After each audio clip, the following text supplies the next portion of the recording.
বেটি চ্যানেলে আপনাদের স্বাগত জানাই। আজকে আমি আরেকটা রেসিপি নিয়েছি। আজকে রান্না করব এই যে মায়া মাছ আর চেলা মাছ, এই দিয়ে আজকে আলু দিয়ে পেঁয়াজ দিয়ে চচ্চড়ি করব।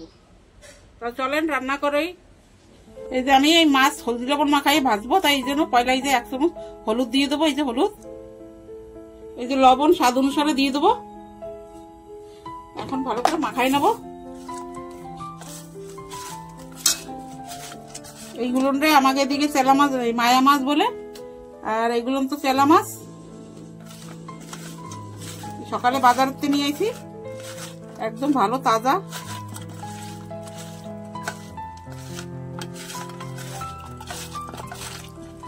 আমার হলদি লবণটা মাখানো হয়ে গেছে।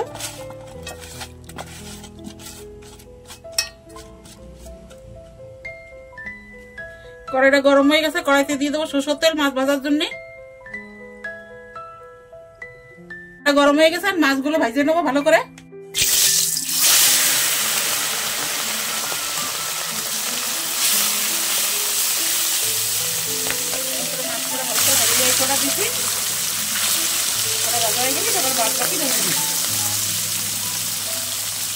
মাছটা 1 পিঠ ভাজা হয়ে গেছে, 1 পিঠ পাল্টাই দেবো। 1 পিঠ ভাজা হয়ে গেছে, একদম কড়ক ভাজবো না। ছোট মাছ বেশি কড়ক করে ভাজা করে রান্না করিয়ে ভালো লাগে, মাছের স্বাদ থাকে না।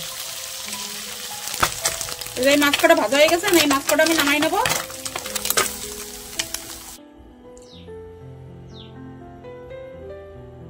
মাছ কটা আমার সব ভাজা হয়ে গেছে। মাছ ভাজা তেলে আমি আলু কটা ভেজে নেবো। যে 2টো আলু কেটে নিচ্ছি আমি, আর এই আলু কটা মাছ ভাজা তেলে ভেজে নেবো।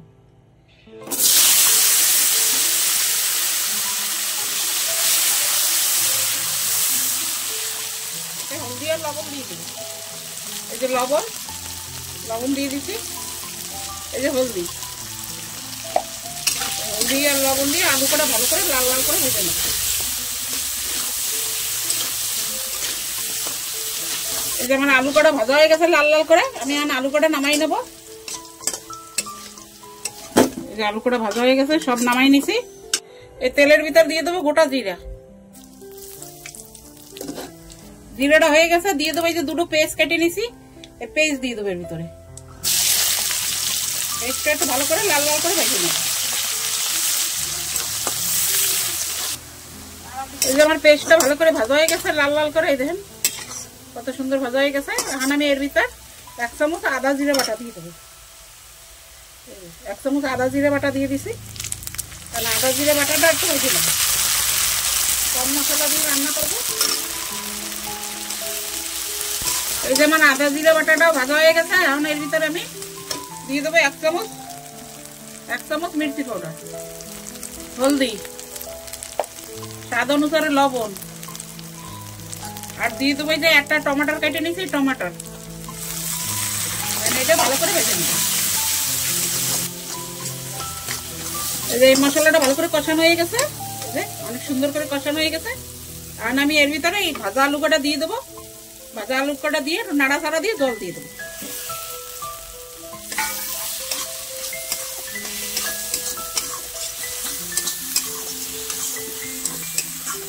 এর ভিতরে এখন জল দিয়ে দেবো,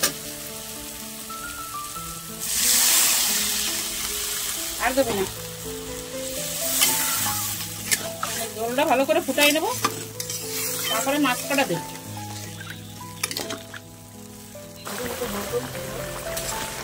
এই যে মাছের ঝোলটা ভালো করে ফুটে গেছে, জাল হয়ে গেছে ঝোলে, আলু সিদ্ধ হয়ে গেছে। আলু সিদ্ধ হয়ে গেছে, একদম গলে গেছে। এখন আমি এই ভাজা মাছ কটা এর ভিতরে দিয়ে দেবো। এই যে ভাজা মাছ কটা সব এর ভিতরে দিয়ে দেবো।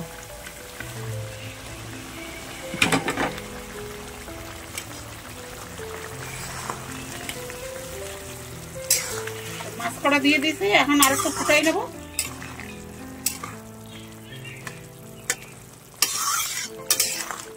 অল্পটার সময় জাল হবে ঝোলটা।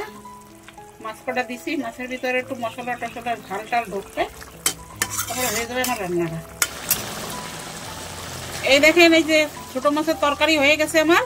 এই যে আলু দিয়ে চেলা মাছ আর মায়া মাছের তরকারি রান্না করছি, মানে পেঁয়াজ দিয়ে চচ্চড়ির মতন রান্না করছি, গামাখা। এখন আমি এতে দিয়ে দেবো একটু ধনে পাতা। ওই ধনে পাতা দিয়ে দেবো, ধনে পাতা দিয়ে নামাই নেবো। ছোট মাছের তরকারিতে, যে কোনো তরকারিতে একটু ধনে পাতা দিবে, তরকারির স্বাদটাই অন্যরকম লাগে, খাইতেও অনেক ভালো লাগে। এখন আমি নামাই নেবো, হয়ে গেছে আমার রান্নাটা। এই যে বন্ধুরা, আমার মাছের রেসিপিটা রান্না করা হয়ে গেছে, ছোট মাছের। আর এই মাছের রেসিপিটা কিন্তু গরম ভাতের সাথে অনেক ভালো লাগে খাইতে। আপনারাও রান্না করে এরকমই রান্না করে খেয়ে দেখবেন। রান্নাটা যদি ভালো লাগে কমেন্ট করবেন, লাইক করবেন, শেয়ার করবেন, সাবস্ক্রাইব করবেন। আর এরকম পাশে থাকবেন, ভালো থাকবেন, সুস্থ থাকবেন। আর আমি এখানে ভিডিওটা সমাপ্ত করছি।